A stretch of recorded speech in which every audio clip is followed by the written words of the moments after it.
নমস্কার বন্ধুরা, শিউলি রান্নাঘর চ্যানেলে আপনাদের সবাইকে অনেক অনেক স্বাগত জানাই। আবার একটা নতুন রেসিপি নিয়ে চলে এলাম। আজকে আমি চিকেন স্যুপ বানিয়ে আপনাদের সাথে শেয়ার করব। আমার মেয়েকে আমি প্রায়ই এই স্যুপটা বানিয়ে দিই, তাই ভাবলাম আপনাদের সাথেও একটু শেয়ার করে নিই। তাহলে বন্ধুরা চলুন কিভাবে আমি চিকেন স্যুপ বানাই আপনারা দেখে নিন। প্রথমে গ্যাসটা জ্বেলে দিলাম, কড়াইতে অল্প করে সাদা তেল দিয়ে দিলাম। একদম অল্প করেই তেল দেব। তেলটা একটু গরম করে নেব। তেলটা বেশ ভালো করে গরম করে নিয়েছি। এইবার চিকেনের পিসগুলো দিয়ে দেব।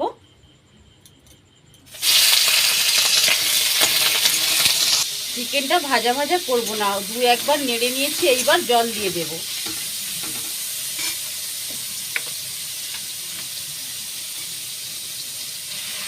জল আপনারা যেই পরিমাণ শুক্তো বানাবেন সেই পরিমাণ জল দিবেন।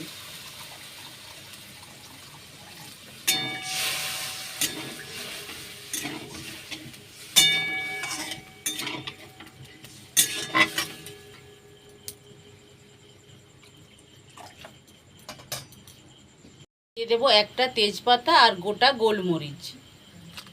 এইবার ভালো করে চিকেনটা সেদ্ধ করে নেব। দেখে নেব চিকেনটা সেদ্ধ হলো কিনা।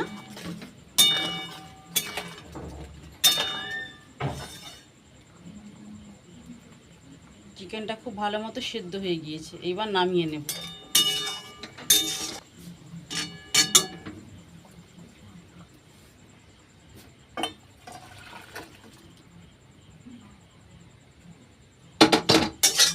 কড়াইয়ের মধ্যে আবার 1 চামচের মতো সাদা তেল দিয়ে দেব। তেলটা একটু গরম করে নেব। এইবার দিয়ে দেব আদা কুচি আর রসুন কুচি।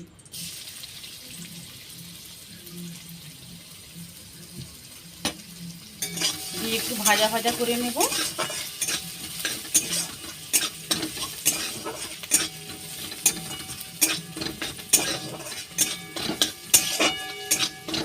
এইবার দিয়ে দেব গাজর কুচি আর পটল কুচি। বন্ধুরা আপনারা আপনাদের পছন্দের মতো সবজিও দিতে পারেন।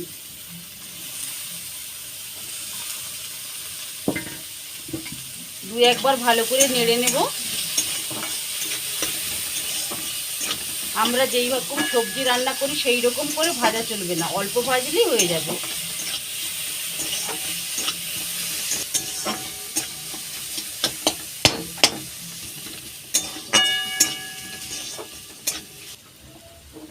এইবার চিকেনের স্যুপটা দিয়ে দেব ছেঁকের মধ্যে।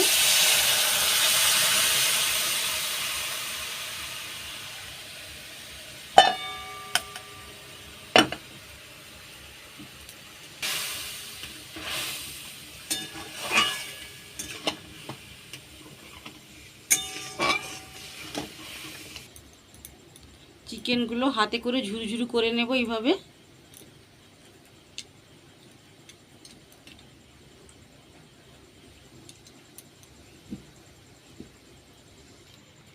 এর মধ্যে যে ফেনাটা উঠেছে এই ফেনাটা আস্তে আস্তে করে ফেলে দিতে হবে।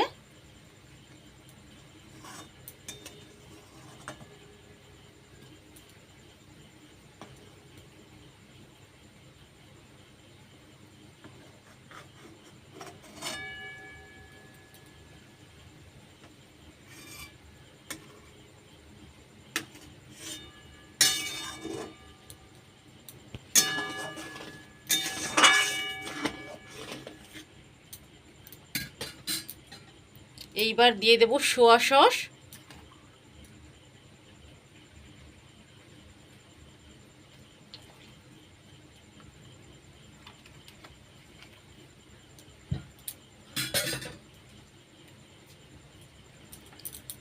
এইবার দিয়ে দেব লেবুর রস। আপনারা চাইলে ভিনিগারও দিতে পারবেন, আমার কাছে এই মুহূর্তে ভিনিগারটা নেই, ওই জন্য আমি লেবুর রস দিয়ে দিলাম।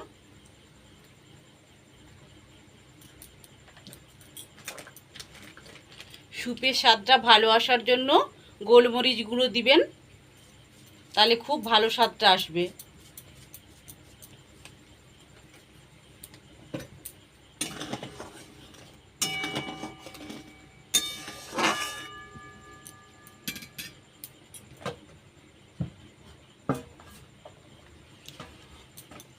এবার দিয়ে দেব স্বাদ মতো লবণ,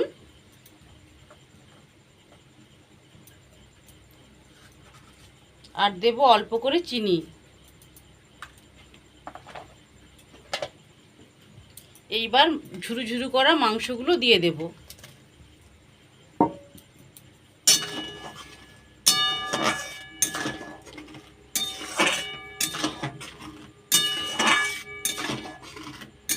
এইবার কিছুক্ষণ ফুটিয়ে নেব।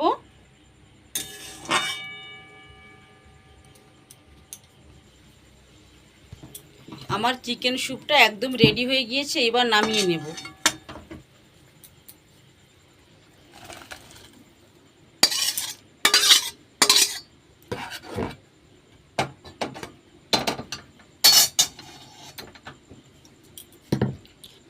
বন্ধুরা, এইভাবে বাচ্চাদের খাওয়ালে খুবই উপকারী, এবং বাড়িতে কেউ যদি অসুস্থ থাকে তাকেও এইভাবে স্যুপ বানিয়ে খাওয়াতে পারবেন। যদি এই রেসিপিটা আপনাদের ভালো লেগে থাকে তাহলে প্রচুর প্রচুর লাইক, শেয়ার ও কমেন্ট করবেন এবং সাবস্ক্রাইব করে আমার পাশে থাকবেন। নমস্কার।